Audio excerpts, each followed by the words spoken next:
Hello everyone, welcome to V2B Academy and I welcome you all to the class on mapping series. Let's continue South America mapping today. In the last class we have completed till mountains. So let me revise you all of the things that we have studied till the last class once again. So why am I revising these many times? These many times revision is needed because this is mapping. Okay, so there is a tendency of a human mindset that people will forget the facts fastly. You might have known before itself, right? So you might have forgotten lot of facts that you have studied in the lower classes, etc. So the same thing goes with mapping. So that's the reason the repeated revisions is something which can act as a trick to remember the places and locations. And also for every class I am making you learn only few amount of things, few new things. That is because I want you people to consume the information in the bits and pieces, not all at once. Okay, so let's start.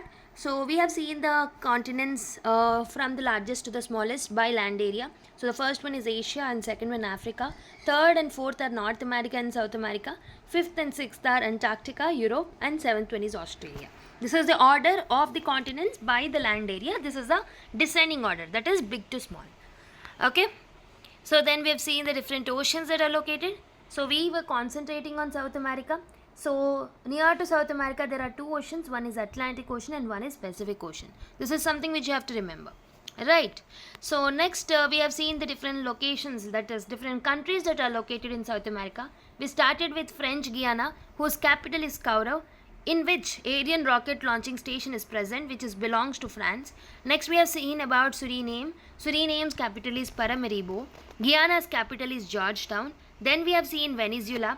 After Venezuela we went to in the Venezuela's capital is Caracas, and in Venezuela we have seen a port named Maracaibo, which is an oil port, important oil port. And then we have went to Colombia. So Colombia's capital is Bogota. Colombia is the only state which is bounded by two rivers in South America, that is Atlantic Ocean, two oceans, that is Atlantic Ocean and Pacific Ocean. And then we have went to Ecuador. Ecuador's capital is Quito. Okay, and in the Pacific Ocean we have something called as Galapagos Island, which is very much near to Quito, which is very much near to Ecuador. Next we have seen Peru. Peru is famous for phosphates and nitrates and its capital is Lima, and near to it in the Pacific Ocean there lies Nazca Plate. After that, after Peru we have seen Chile. In Chile, the northernmost point is the Arica, which is the driest place. In the mid of the Chile, we have Chuquicamata. We have seen Chuquicamata, which is also known as largest copper town. And also Chile's capital is Santiago, and Chuquicamata is famous for copper, and Arica is also famous for phosphates and silicates. This is something which I have told you in the last classes. And Cape Horn is present over here. And here we have Falkland Island in the South Pacific Ocean, which belongs to UK. And then we have seen Argentina. Argentina's capital is Buenos Aires. And ABC countries, that is Argentina, Chile and Bolivia. So at the border of these three countries there lies a lithium triangle, which is very much famous for the lithium. Okay. So next we have seen Bolivia. Bolivia has two capitals, one is La Paz and one is Sucre. La Paz is the world's highest capital and Sucre is the judicial capital of Bolivia. And there lies Paraguay. Paraguay's capital is Asuncion and Uruguay's capital is Montevideo. And both are not bordering each other. There is a country named Brazil in between them. Okay. In the Brazil we have a location called as Carajás, which is famous for iron ore. Brazil's capital is Brasilia. And also Brazil has two latitudes through which it passes. One is equator and one is Tropic of Capricorn. So from the Tropic of Capricorn in Brazil, on the Tropic of Capricorn, there lies a place named Sao Paulo, which is famous for Fazenda, which is a coffee port. And to the north of it lies a Rio de Janeiro, which is also famous for Copacabana beach. And to the south of it lies Santos port. Okay, so this is also an important coffee port. And Brazil is the only country in South America which is passing, which is hosting two latitudes. Okay, one is equator and one is Tropic of Capricorn. And Tropic of Capricorn passes through Paraguay, Brazil, Argentina and also Chile, four countries. And equator passes through three countries, one is Colombia, one is Ecuador and another one is Brazil. Okay, so we have revised all the important things. Now let's see the lakes that are there. Okay, we have completed the lakes also in the last classes. In Venezuela, there is a place named Maracaibo, in which Lake of Maracaibo is present, which is the largest lake of South America and it's known as Earth's lightning capital. And next one is Peru. between Peru and Bolivia, there lies a lake which is called as Lake Titicaca, which is a navigable lake, highest navigable lake.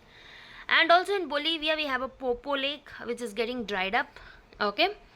And in Brazil, we have something called as Lake Lagoa dos Patos. Okay, or we also call it as Lake Patos, which is the largest lagoon lake of Brazil. Okay, this is about lakes. And then in the last class, we have studied something called as mountains.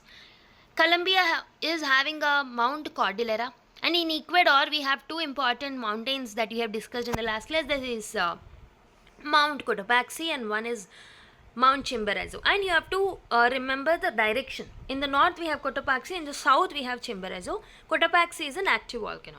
In Peru, in the north we have Huascaran, and in the south we have El Misti. Huascaran is an active volcano again. Between Argentina and Chile, okay, in the borders we have two mountains. In the north we have something called as Ojos del Salado. This is the highest active volcano in the world. And Aconcagua, which is in the south of this particular Ojos del Salado. Aconcagua is the highest peak of South America. Remember, it is the highest peak of South America and it's an extinct volcano. So these are the mountain ranges that we have seen in the last class. Then we have seen the largest mountain range. So the longest mountain range, so in the world, is Andes, Mount Andes. This was passing through almost 7 countries. It is starting from Venezuela, then Colombia, then Ecuador, then Peru, and it goes through Bolivia also, and also Chile, Argentina. So it is almost passing through 7 countries. Okay, remember that. Okay, so this is a fold mountains. And in today's class, we are learning a new topic, that is deserts of South America. This is the only new thing that I wanted to make you learn today. Okay, so as I have already told you, I want to make this information to be feed it to you in bits and pieces rather than feeding it all at once. Okay, so that you can actually digest the information very, very easily without any efforts. Okay, so let's see. So we have two important deserts in South America. Okay, I have slowed down my speed because till now I have revised. That's the reason I have increased my speed and revised the whole thing. Now I have decreased it. If you want my my teaching speed to be decreased, you can comment in the comment box, so that from the next class I'll try to decrease the speed if you want. Okay, there are two important deserts that are located in South America. One is Atacama Desert and another one is Patagonia Desert. So here in Chile we have something called as Atacama Desert. Okay, here in Chile we have something called as Atacama Desert, which is spotted in green color.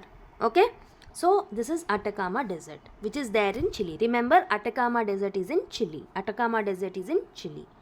Okay, here we have a cold current.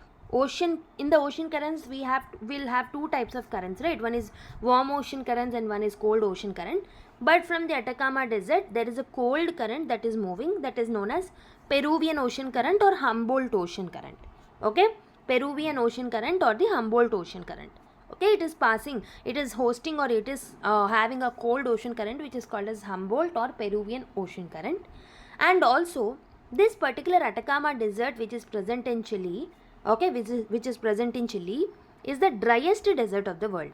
Okay, this is the driest desert of the world because of this cold water and because of the cold ocean current. Desert kind of conditions are prevailing over here. Okay, so this is about Atacama. Atacama Desert is the driest desert of the world. This is due to the cold water, and it is having a it is receiving the cold ocean current water, that is Peruvian ocean current or Humboldt ocean current. And to the south of it there lies another ocean current, another desert, that is called as Patagonia Desert. Patagonia Desert, which is almost in the mid of Argentina and Chile. Okay, Patagonia Desert. And if you look at this particular latitude, between these particular latitudes we'll have westerly type of winds. So winds flow in or winds blow in this particular direction. These are westerly winds. So basically what I've told you, there is a Mount Andes over here, right? Mount Andes are present over here. Let me show you it in diagram here. Okay, so winds are blowing like this, winds are blowing like this, and also we have seen there is an Andes mountain which is longest, it has mountain peaks also. These are Andes mountains. So and here it is a desert area, here it is a desert area. So in this particular, what is happening over here is, whatever the winds that are blowing from the Pacific Ocean, here it is Pacific Ocean, right? So from the Pacific Ocean, whatever the winds that are blowing, they are carrying the moisture with them. As they are blowing across the ocean, okay, from the ocean, so we can tell that these particular winds or the westerly winds are carrying moisture. They are carrying moisture. But what will happen is, most of the times, whatever the winds that are actually flowing through it, so if this is mountain, so winds move in this direction. So whatever the locations that are there present over here, they'll receive rainfall. So when these winds are hitting the slope of the mountain, the rain starts falling. Okay, it will start raining over here. And after raining, when this particular winds reach the other side of this mountain, okay, they will complete the whole moisture. They might have exhausted all the moisture that is there in it. Okay, all the moisture will be completed. Okay, it will become totally unsaturated and it will go into the other side. So as the winds blow, okay, as winds are blowing to the other side, which is called as leeward side, so this particular part is called as leeward side or rain shadow zone. This is also called as rain shadow zone. So in this particular zone, these particular places will not receive any rainfall because most of the moisture in the form of rain appeared on the other side of the mountain. So this particular side which is receiving rainfall is called as windward side. This is called as windward side. Okay, if this is mountain, these are the westerly winds. Here this is called as windward and here it is called as leeward. Leeward will not receive any rainfall because moisture in the form of rain actually evaporated in this particular windward. So the leeward side will not receive any rainfall and this will result in the formation of a desert. Okay, because of the lack of rainfall. This particular desert is nothing but Patagonia desert. This is in the rain shadow zone of the Andes. Okay, of the Andes mountain, this is in the rain shadow zone. So this is due to the westerly winds. Okay, so westerly winds blow like this. So here it is Pacific Ocean. So remember this particular phenomena. Okay, so we have two important deserts in the South America.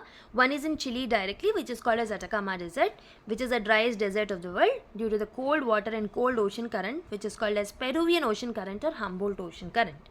And to the south of it, we have something called as Patagonia Desert, which is between Chile and Argentina. And here there is a phenomena that is taking place because of the rain shadow effect. Okay, Patagonia Desert is in the rain shadow area of the Andes.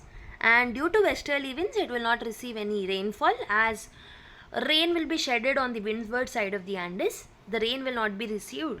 The dry winds will be reaching the other side, that is leeward side, and it will become a rain shadow zone and this results in a formation of desert which is called as Patagonia Desert. Okay, so we have two important deserts. One is Atacama Desert, one is Patagonia Desert.